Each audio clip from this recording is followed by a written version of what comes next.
ඔයාලට කොහොමද? මම ඈන්. ඉතින් අද ඔයාලත් එක්ක ෂෙයා කරන්න යන්නේ මේ තව දවස් දෙක තුනකින් එන හැලෝවින් එකට මම කොහොමද මගේ පම්කින් එක ලස්සනට හදාගත්තේ කියලා. ඉතින් ඉස්සෙල්ලාම බලමු මෙන්න මෙයා අපේ ගෙදරට ආවේ කොහොමද කියලා. මෙන්න මේ විදිහට මම බලාගෙන යනකොට මෙන්න මේ වගේ ලස්සනට රවුමට හිටියා. ඉතින් මට ආස හිතුණා ඉතින් අපිත් එක්ක මේ වගේ ග්‍රොසරි ෂොප් නුත් ගිහිල්ලා මෙන්න මේ වගේ ලස්සනට ගෙදර ආවා. පළමුවෙන්ම මෙන්න මේ වගේ හොඳින් පිරිසිදු කරගත්තා. ඉතින් මට දන්න කෙනෙක් කිව්වා මෙන්න මේ වගේ බෝල් එකක් අරගෙන බෝල් එකක් හරි භාජනයක් අරගෙන මේක තියාගත්තාම මේක කපන්න ලේසියි කියලා. කොහොමද මම අද උදේ අත කපා ගත්තා. මේක කපන්න ගිහලා නෙවෙයි. මම පොඩියට කටු සටහනක් ගහලා ටිකක් විතර කපාගෙන තියෙනවා මේක වීඩියෝ එකට ඉස්සෙල්ලා. ඉතින් මම ආයේ නැවත පෙන්නන්නම් කොහොමද මේක කපාගන්නේ කියලා.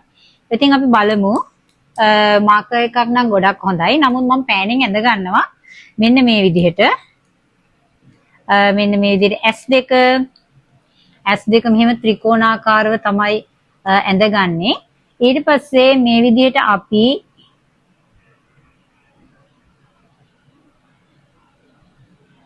මෙන්න මේ වගේ ඇඳ ගන්නවා. ඊට පස්සේ ඔයාට දත් එහෙම තියන්න අවශ්‍ය නම් ඔයාට ඒකත් ඇඳ ගන්න පුළුවන්. මම මෙතන දත් දෙකක් තමයි බලාපොරොත්තු වෙන්නේ යටි ඇන්දි.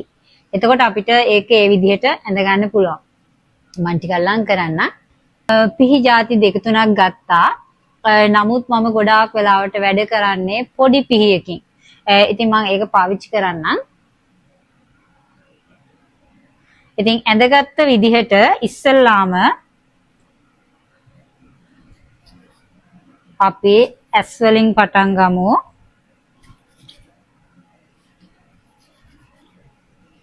මෙන්න මේ විදිහට එක ඇහැක් එක ත්‍රිකෝණයක් අපි එළියට ගත්තා. ඊට පස්සේ ඊළඟ එක පෙන්නන්නම් මේ පැත්තට. මේ විදිහට කපා ගන්න පුළුවන්. මං කිව්වනේ මම මේට ඉස්සෙල්ලා ටිකක් කපාගෙන තිබුණා කියලා.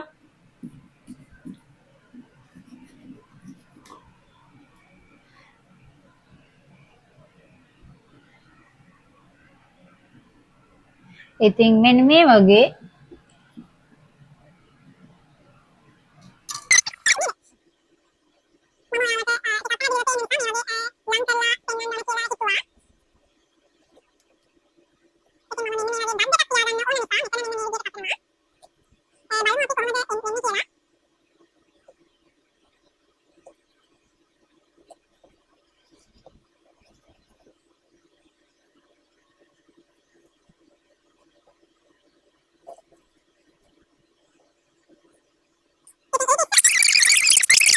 ඔන්න දැන් මෙතන උඩ කපලා හිටන් ඇතුළ ලස්සනට ක්ලීන් කරගන්න තමයි තියෙන්නේ.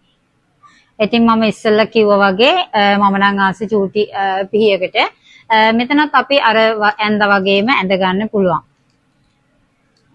මම ඉස්සෙල්ලා ටිකක් ලොකු පිහියක් පාවිච්චි කරලා බලනවා.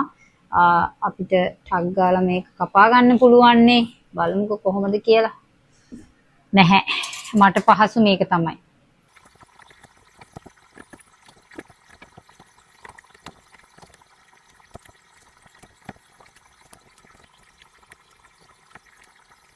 ඉතින් ඔයාට මේක මෙච්චර කරදර නොවි කරගන්න අවශ්‍ය නම් ගොඩාක් කඩවල වලට ගියාම මේකට අවශ්‍ය ඒ උපාංග ඔයාට ගන්න පුළුවන්.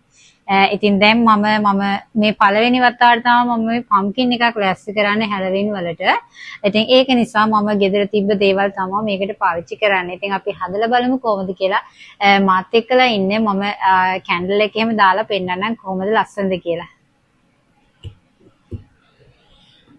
ඉතින් මෙන්න මේ වගේ අපි ක්ලීන් කරගමු.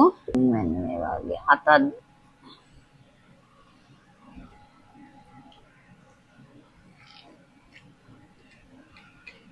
හිතුවට වඩා නම් ටිකක් කරදර වැඩක් වගේ.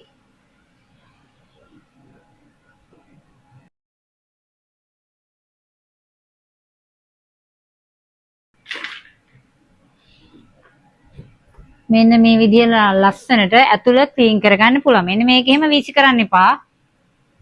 මොකද අපි මේක ඇතුළට කැන්ඩල් එකක් නැත්නම් ලයිට් එකක් දාලා මේකෙන් වහ ගන්න ඕනේ. මං හිතනවා ඉතින් මෙන්න මේ විදිහට කපාගත්තාම ඇති කියලා. අපි එහෙනම් කැන්ඩල් එක දාලා කොහොමද කියලා බලමු. මේ විදිහට පොඩි කට්ටියට කැන්ඩි ටික ලෑස්ති කරගත්තා. ඉතින් මෙන්න මේ විදිහට තමයි ෆයිනල් ලුක් එක එන්නේ. ඉතින් ඔයාලා මාත් එක්කලා රැඳිලා හිටියට ගොඩාක් ස්තුතියි. Thank you so much.